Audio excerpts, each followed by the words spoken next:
Hello, I'm Jeff Myers, and welcome to Elgin Today. On this edition, we will talk with the Executive Director of the Family Service Association of Greater Elgin, that's Bernadette May, and also we'll take you to their fundraiser that took place on February 21st. Chef Jeff Turner tells us about his Have a Heart community dinner that took place in February with competition for the best pasta gravy, and reminds us about this month's March 23rd St. Patrick's Community Dinner. We say goodbye to our longtime friend here on Elgin Today, known for his fire safety messages, as Lieutenant Bob Medina retires after 30 years with the Elgin Fire Department. The Mayor David Captain segment will feature an interview with Maria Compada, who's worked for the City of Elgin for 29 years and recently was named Parks and Recreation Director. Chris Lee Murphy of Explore Elgin Area tells us about an award that the Explore Elgin brand has recently won. We'll have these stories and more on this edition of Elgin Today. It was my honor to MC a portion of the fundraiser on Thursday, February 21st for the Family Service Association of Greater Elgin. The event was held in the pavilion and the grand ballroom of the Grand Victoria Casino. It was a great night, themed Chase Away the Winter Blues, and it certainly did. Several days earlier, we got a chance to talk with the Executive Director of the Family Service Association of Greater Elgin, Bernadette May, and she told us about their services. We're a community mental health center. We do an array of different services focusing on being out in the community, serving the people where they're at. So one of the big programs that we have is our crisis-based program, which is called SAS, where we go out and do screening and assessments 24/7 for youth who are in crisis. That's actually our biggest, most robust program. We see about 1,800 kids every year in that program. We have our therapy service program that actually where we mostly see people within our offices, and we work with people one-on-one or with their whole family and help them kind of mitigate some of the issues that are going on in their house currently, help them problem solve, help them focus towards the future. We also have a mental health juvenile justice program where we work with kids who are struggling with issues with the law, and oftentimes resources are an issue, and we're doing a lot of intensive case management, linking them up with services, getting them kind of more involved with their community, helping them feel a part of their community. So getting them integrated into those services very specifically, like Boys and Girls Club or some of our other partners out there, where they can feel a part of their everyday lives. We also have a therapeutic mentoring program where we take kids one-on-one out into the world and help them take all of those skills that they might learn in a therapeutic environment and make them real. So like we hang out at the Gilborden Library frequently with kids and do a lot of their programs and help them kind of get a sense of what maybe working on some social skills, or maybe they can learn some new study habits and help themselves be more prepared for things moving forward into the future as well. We also have a huge school-based mental health program where we're partnering with both District U46 and District 300, so the Elgin and Carpentersville-based districts, and we work actually within their schools and kids, so they're kind enough to allow us into their schools and allow us to come in and see kids at the schools, and then we work with the family either in their home or in our offices or some other place that's workable for the families. But there that's actually a really robust program in which we provide wraparound services. So we work on 9 different domains of life, and so they're people who have probably been through some type of services before, and now they need a more intensive level of services. So that's actually our school-based program. You are very busy. How would we contact the Family Service Association of Greater Elgin? Sure. Our number is 847-695-3680. Or our website is actually a very robust website. You can learn a lot about our services through that, which is fsaelgin.org. And you can also contact us through an email through that process as well. But best way is probably to call us if you really need something. For our second story, we check in with Chef Jeff Turner and hear about his most recent community meal. It's our 5th annual Have a Heart Gravy Challenge. It's our 9th annual Have a Heart Dinner. But what we do is we invite local people, organizations from the Elgin community to make their famous sauce. So today we have Al's Creamery, Beefville, Elgin Fire Department, Elgin Police Department, Gootsy's Arts and Crafts brought 2 sauces. We made 2 sauces of food, catering, and Dream Food. So Ray Erkley from Edward Jones made a sauce, and Greg Shannon from the Elgin Public House made a sauce. So you go around, you eat yourself silly, and you vote on your favorite. You tried them all, did you? I walked around and tried every single one of them, and I am hurting right now. If you could pan that camera down to my gut, you would need a wide-angle lens. You're dedicating today's day to somebody we know well. Yeah, Anthony Pedotti, good, real close, like my brother. He passed away 2 years ago, but this was his idea when we evolved the Have a Heart dinner into a pasta gravy cook-off. This was his brainchild, his baby. He loved to do it. He loved to go get the competitors involved and barking, carnival barking back and forth. And so from now on, every year, this year and every year, this dinner is dedicated to Anthony's memory. That's so nice. The police are out in full force for you. They are. We have tons of police, and they're not only with their sauce, they're helping. Firemen, Chief Schmidt is here, Police Chief Annalali's here, and their entourage. So they're walking around, they're helping people, talking to people. It's just a great day. We want to congratulate you. This is so much to the community, and you put so much into it, you and your Corps. Well, thank you. I appreciate it. I couldn't do it without everybody else. We have over, a volunteer base of over 250 people that we call upon to do these, and without them, I wouldn't be able to do it. Ryan, my chef, organizes the kitchen for me. Teresa Moscotti does out here, and Butch from the Hemmons handles all the drinks every year. So Herb's Bakery donates bread and desserts. It's a family community effort, and everybody comes out in full force. What's next on the schedule? March 23rd here at First United Methodist Church is our St. Patrick's Day dinner. Last year we did St. Patrick's Day instead of doing the Have a Heart because of the snow. This year we're doing them both. We decided to keep St. Patrick's Day, so we're going to be cooking 400 pounds of corned beef, probably 350 pounds of cabbage, and everything that goes with it. That'll be March 23rd from 11 to 2, First United Methodist Church here, 216 East Highland. And the number one vote getter on this day for pasta gravy, a modest Frank Tripoli would tell us it was not a family recipe. No, it's just something I made up about 2 years ago at the last Have a Heart. I just slapped it together this morning. We're at Fire Station number 2. Our old friend, Lieutenant Bob Bedard. Bob, how are you, sir? Great, doing good. We wanted to talk with you because you, over the years, did so many of the fire safety that you started back with us in 06 here on Elgin Today, and probably did about 100 of those fire safeties over the next 10 years. But now we understand you, Lieutenant Bob Bedard, are retiring. After 30 years, it's been a wonderful ride. Wonderful. Very happy. Well, we'll miss you, certainly. And let's talk about some of the highlights. Way back when we actually looked at some old video we had from the 06 year. And right off the bat, you would take us into the kitchen and remind us that we could scald ourselves with hot grease. That was a fire safety rule you had for us early. Yeah, we had a lot of wonderful ideas and shows. I remember dropping a watermelon to simulate what it would be like if a kid fell off of a bike. And we did hear from Letterman on that issue. So we had a lot of interesting stuff. A lot of kids came out and acted stuff out for us. And yeah, they good drop time. and roll and things like that. Yeah, and crawling out of a house. We would blindfold somebody and have them, a kid practice crawling out of a house, which is a good exercise for families to do. Fire safety was number one with you, and also we would see at the open houses they would burn the room, and we saw how quick that would happen. Yeah, that open house really grew to something significant. We'd get over 500 people to show up out here. Yeah, that was a lot of fun, and the room burns were exciting for sure. Well, I don't want to take all the time that you have. I want to make sure what's on your mind as you look back at 30 years? Well, I just want to share one other funny thing. Right now, this is being filmed with a special tripod that extends higher than other Lieutenant Bob Bedard tripod. I'm so tall, and that's a result of my wife recognizing that as I got older and I had to look down at a camera, I'd get a double chin. Is that right? You know, when I was younger, that wasn't an issue, but they would always have a special tripod for me so that it would be up in the air, so I could look up at wonderful. It and lose my chin. What did your wife say about me? You're always wonderful. I learned some good phrases from you too. You know, the B-roll and the A-roll, which was we always had a good job. Bob's created a whole new concept in broadcast because the B-roll, it's wallpaper. You cover what you're talking about. We embellish you. So Bob always said, Lieutenant Bob said, I'm doing the A-roll. And you're always A on our list. Yep.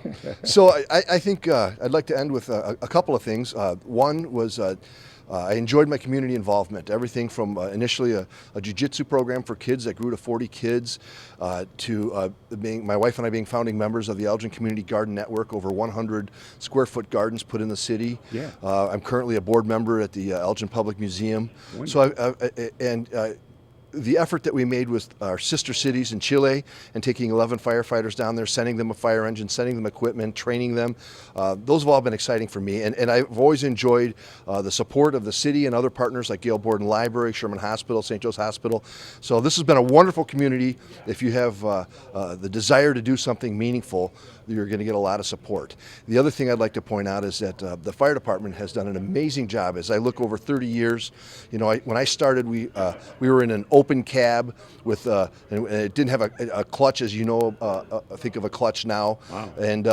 And now we, of course, we ride in cabs that are enclosed with heat and air conditioning, and you know, it's a lot different. But even more importantly, watching the fire department progress on the medical side, it's astounding. You know, this city, if you were to drop of a heart attack in this city, you've pretty much got a 50-50 chance of making it and coming back. And the reason for that, and we call it a ROSC, a return of spontaneous circulation. And the reason for that is multifold. You know, there's AEDs all over the city. We've been teaching people CPR for a long time. We've got ALS engines, advanced life support engines, that show up first on the scene if an ambulance can't get there.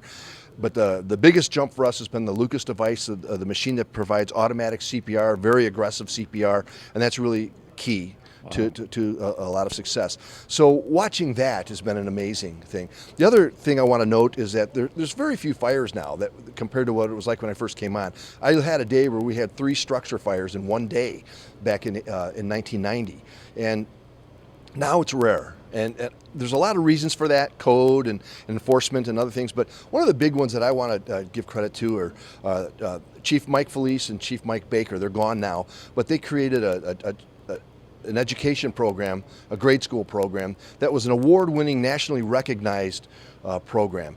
And it really taught all of the kids in this town how to keep the house safe, keep themselves safe, and that's paid dividends, I think, over the years as they've grown up and stayed in our community and kept things safe for everybody. Wonderful. So it's been a great ride. Thank you very much. I appreciate it. Appreciate it. And Dave Smith's done a wonderful job here in his Oh, early. you know what? It's fun having him. He's going to miss home. you, isn't he? Yeah, we're good friends. Yeah. And he went to Chile with me. Yeah. And it's a special relationship there. So I'm going to miss the job, but even more so, I'm going to miss the people that I've worked with. That's, I think, and when you talk to the retired firemen, that's what they all say. You know, we all give each other a hard time. Yeah, great camaraderie. Give each other a hard time, but we love each other. You're giving me goosebumps, Lieutenant Bob. We were delighted to have you, and we had a great run with you as far as video was concerned. Whether your chin was right there or right there, I guess. But are you going to move to where? Moving to Austin. I've got 2 children, 2 grandchildren down there. I've got kids, another child somewhere else, but that's kind of going to be the center. So either sooner or later, I'll be down there soon. I suspect soon. All right. Well, Lieutenant Bob Bedard, 30 years. We saw that nice plaque that you have there. Wonderful retirement. This month of March 10, we can say goodbye to you from 1 to 4. At this station, Station 2, from 1 to 4, you could come out here, have a piece of cake with me, and say goodbye. I'd love to see you. All right. Thank you for doing this, by the way. Oh, no, thank you, Lieutenant Bob. Thanks for all your efforts. Cake with Lieutenant Bob Bedard. Can it get any better? That's going to be our segment. Congratulations. Happy retirement. Thank you very much. Appreciate it. Well, let's hold our chins up properly. All right, bye-bye. We certainly have seen Elgin Police Chief Anna Lally and many members of her police force at several community events lately. Among the activities, the Valentine's Day for seniors at the Elgin Senior Center. On this day, she not only talked about the seniors, she talked about the recent Elgin Police Awards that took place. It was an exciting night. It was a night to reward members of our community for helping us with our community engagement efforts, and then also to highlight the great work that our officers did throughout 2018. So we presented awards for Officer of the Year, Manager of the Year, Civilian of the Year, and then also our Rookie of the Year, which is an award that for a new officer who displays the qualities that we would like in an Elgin police officer. So we recognize people in our community, one being Dee Connors, who's a regular here at the Senior Center. She's amazing. She's awesome. She's part of our CP AAA. She, on her own time, will come down to the police department and give food to the officers. She's there. And just her being there and showing support is amazing. So we wanted to find a way to say thank you to her. Wonderful. Can you tell us all the officers that had the official title? Yes, absolutely. So Officer of the Year was Detective Jamie Marabellis. Our Civilian of the Year was Tyler Jones. Our Supervisor of the Year was Lieutenant Adam Schussler. And our Rookie of the Year was Daniel Raymond. So congratulate to all of them. and all the award winners that evening from the community and the police department. We are here at the Senior Center today serving lunch for Valentine's Day, and so the Elgin Police Department is always at the Senior Center. We come for Thanksgiving, for Christmas, for any type of holiday, and really just to show our support for the seniors. We love them. We want to take care of them. We want to make sure that we're there for them. And so I've been here and I've been coming here for many years, and I enjoy it. It's a nice break in the day, and it's a way for us to give back as well. So we are here 100% for the Senior Center, and we love them and support them. We always make sure that we're here and that we're present, and all the officers love coming here. So it's a great thing. Hi, my name is Christy Lee Murphy. I'm with the Explore Elgin area, and we were at the Illinois Governor's Conference on Travel and Tourism just February 2nd, and we submitted the Explore Elgin brand for an Illinois Excellence of Tourism Award, and we won! Yay! So we won for the Explore Elgin street banners, like the one we have behind us, the Explore Elgin wristbands. We had people wearing them at the tournaments. We had t-shirts that the businesses were wearing around town. So it was a full year effort, really making sure that we were emphasizing why people should come explore Elgin. Wonderful. Tell us how the Explore Elgin concept came about through all the city, wasn't it? Yeah, so we did a rebrand of the Convention Visitors Bureau back in 2017, and the really strong theme that kept coming out was Explore Elgin. So we worked with the city of Elgin, we came up with Explore Elgin area, and through that we've started an Explore Elgin marketing campaign. So that's just kind of taken us through last year, and now we're going to really build on it this year with more campaigns. We see the banners all over, don't we? Yes, they're all over downtown Elgin, and you'll also see them in the kiosk where we have Explore Elgin calendars that are updated monthly, and those have all the events around the area with a link to go back to our website, exploreelginarea.com, for a full list of events. We were kind of the wedding capital of the world, weren't we? We are, especially on February 10th. We had Ring Around Elgin. We had 14 venues open where brides, newly engaged couples, people planning corporate events came, walked around. We had multiple ones down here in downtown Elgin. All the venues were set up to be like the day of an event. So there were tablecloths, food. There was so much food. Everyone should have came out and eaten just the food. It was amazing. If we wanted to get in touch with you, how would we do that? If you wanted to get in touch with us, call us at 847-695-7540 or check out our website, exploreelginarea.com, and you can find all of our information on there. Congratulations on that award. Thank you so much. Thank you. It's time for our March edition with Mayor David Captain. Mayor, you got us indoors. We are. We're at the newly named Ed Shock Recreation Center. And enjoy being down here a lot. And it's a wintry day, so it's wintertime, and we try to get inside and stay out of the bad weather. Today with us is Maria Campata, and Maria's taken over some a new responsibility. She's been with the city for a long time, but she's taken over the directorship of the Parks and Recreation Department, and this is under her purview, and the entire building, and all the parks, and all the people that are in the city that are employed by the Parks and Recreation Department. Very happy to have her take this job. I have great confidence that she's going to do a wonderful job for us. And I'd like to talk a little bit about what the future is going to bring. We want to talk about where our parks are at, what's on the calendar for this spring and this summer. So we'll turn it over to Maria. Let her fill us in on where she's headed. All right. Well, Maria, congratulations on your new title. Your official title is now what? Parks and Recreation Director. Simple as that. We like that very much. Congratulations. Thank you. You, as we tape time, you have a historic note that you began some 29 years ago, didn't you? Exactly, 29 years Fresh ago. out of college? No, I had about a year under my belt. And what was your title that first time? I was a program supervisor, one of 3 people in the recreation department. Wow. So. And you were stationed where?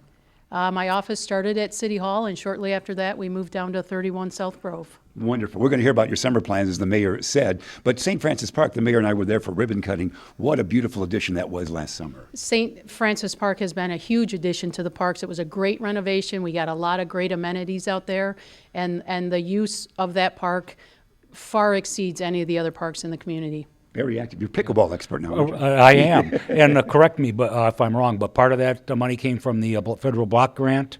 And so it was federal money to upgrade at-risk neighborhoods and parks in at-risk neighborhoods. And we worked on those for 3 or 4 years to help us really put in ADA equipment and change some of the older equipment that was in our parks. And St. Francis Park turned out to be something wonderful. And I think the the pickleball Yeah. was something that was new for everybody, and I it's a know must. that the council was, well, what is pickleball? So we found out, and is anybody going to use it? Well, we're finding it out, and I see it here. They have walk-in pickleball in the center in the gym, and you get a lot of people come down and just play and enjoy it. So That's great. That's great. No question about that. Good work. This summer, what does it look like for the parks? This summer, we have 2 parks that we're finishing up on. We started them last fall, the Abbott Park and then the Sports Complex Playground. Both of those are about 90% complete, but we will finish them up once the weather takes a break here. So, That's great. Playground's right there in full view for the new playground there. correct, yes, they both are. Have you been out and seen that, Mayor? no, I haven't.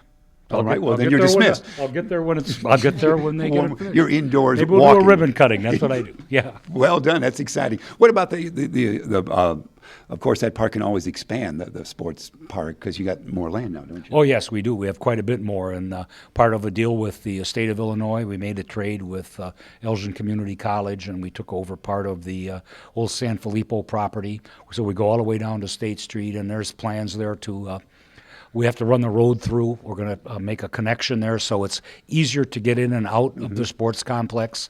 And there's a building there we're looking at doing some, and the Rayco Center there are a couple of buildings to look at. But there's some, really it's a wonderful site. And it's, I think it's probably a good idea to go slowly with a project like this. And one of the things that we learn things as we go along, that on the corner there, over 100 years ago, that the state planned arboretum.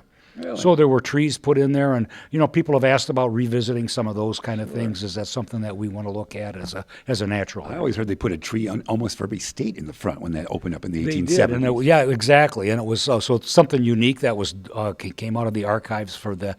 And I like to tie those things back in for the community and say it goes back to our roots. I think one of the things that's worth really talking about is we look at strategic partnerships with other entities, and one where we started last summer was at Rolling Knolls when we met with the Cook County Forest Preserve, and they took over and put a lot of money into that facility to create a really a nice amenity there, and we've started to do some things out there as well. And maybe Maria can talk a little bit about some of the plans for that as shared space, and I think it gives different opportunities for our residents and for Cook County residents. Great. Maria?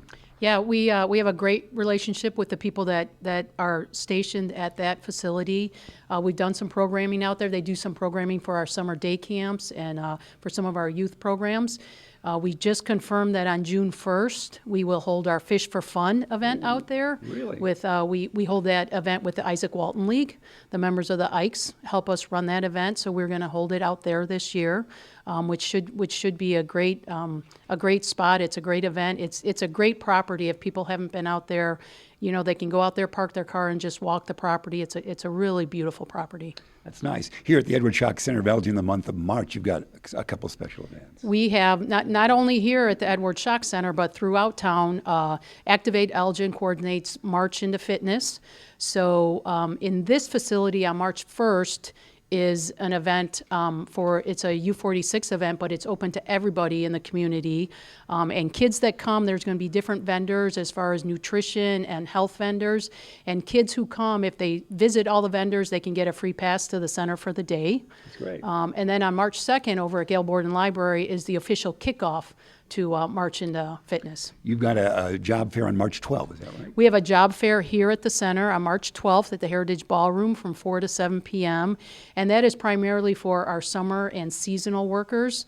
So anybody looking to work outdoors or be a lifeguard, be a day camp counselor, be a cashier or attendant at one of the facilities, that's their time to come down, fill out an application, meet the supervisor, and talk some details. You still have your swim trunks. You could be that, couldn't you? That's one of the things they haven't had me do yet, but I really enjoy the March into Health, and my history with that goes back to Activate Elgin, and Elgin Parks and Rec, and Randy was very much active in this. We were on the ground floor that years ago. Yeah, and it's really thing that I've developed a passion for, and I think it's really grown, and the hospitals now have really taken a role in that, and we look at health is more holistic, and it's eating well and exercising every day. And like I said, it's not life is not a sprint; it's a marathon. No, that's right. So you do it every day, and you hope that I see people down here that much older than me working out, and it's part of their daily or weekly routine. And I think it's extremely important for the city. It pays us great benefits back. That's great. Back on December 7th, when this officially became the Edward Schock Center of Elgin, you had all the numbers. Like there were like 192 weddings. That was great stuff, wasn't it? You know what? We know we do a lot of stuff here, and we know a lot of people come through our programs and our facility, but yeah, when you really pull those numbers and you look at them, and the one that sticks in the back of my mind is 40,000 kids we've taught how to swim. Wow. So that's huge. great. I mean, that's a skill those kids take with them for the rest of their lives. We still see about 1 million folks walk through, don't we? We A year- do. A year. Yeah, and the library as well. So, they're too great. close. The idea was to create the proximity between the two facilities, and it does a lot. And I use the walking track, see a lot of seniors down here, a lot of people that really can't afford to do much more than walk, and they can come here for free and walk all winter. And I think, honestly, I think that's one of the things that was really the benefits of this. And I think it was an unintended consequence of the development of this facility as to how older people would use this. And in the wintertime, I understand we have almost 500 people a day. Wow. Use the walking track, and some are down here 2 and 3 times. And it'll extend their life, and it makes that's the whole purpose. Is we want people to be healthy and have a nice, healthy, and viable life. He looked at me when it said it was time to walk, didn't he? I saw that. Yeah, I saw that. That's right. That's wonderful. We're down to just about a minute. Anything we leave out, Mayor? No, I think we greatly cover, and I'm looking forward to Maria's tenure here as our Parks and Recreation Director, and we're looking for great things out of her and some, some new ideas. And we always get challenged with something new coming along, and we want to be proactive in Elgin, and she's going to help us do that. Congratulations on that. Do you have anything else for us? So we're always trying to think a little bit ahead. So summer camps are right around the corner, and registration for those will start when our spring brochure comes out the beginning of March. Beginning of March, spring brochure it is. That's wonderful. Summer camps. Summer camps. What's the time frame on that? Do we have like a month to sign up? Well, you can sign up anytime. The registration's open until the programs fill. All right. So sooner the better, but anytime. Do we have summer camp on our schedule this summer? We could. We could do that. That'll keep you ready to go. All right, we're just about out of time. Again, congratulations. You have Barb Kaselika is now over here as well, and Olga. You have plenty of folks here with you. We've got a new influx of staff, so we're excited about some different adventures that we'll be doing this year. The Edward Schock Center of Elgin is swinging places. It sure is, and we'll look forward to seeing you again next month, Jeff. All right, that's going to be our segment. Thanks, Maria. We appreciate that. That's our segment with Mayor David Captain. We are at the St. Thomas More Gymnasium on Elgin's west side for a hot event, Chili Wise. Here we are at the 21st Annual Knights of Columbus Chili for Charity Cook-Off, a wonderful event. If you can't stand the heat, get out of the gymnasium. Not every chili can be a winner, but every chili is good, and they have done so much for the community. In the 21 years I've been involved in this event, they have raised more than $120,000 for Elgin Catholic School charities, Elgin Catholic School events, and I think also the Elgin Soup Kitchen. Wonderful group, wonderful event, great chili. Thanks, George. We also learned how this Chili for Charity first started. Well, it was, and one of the members had an idea.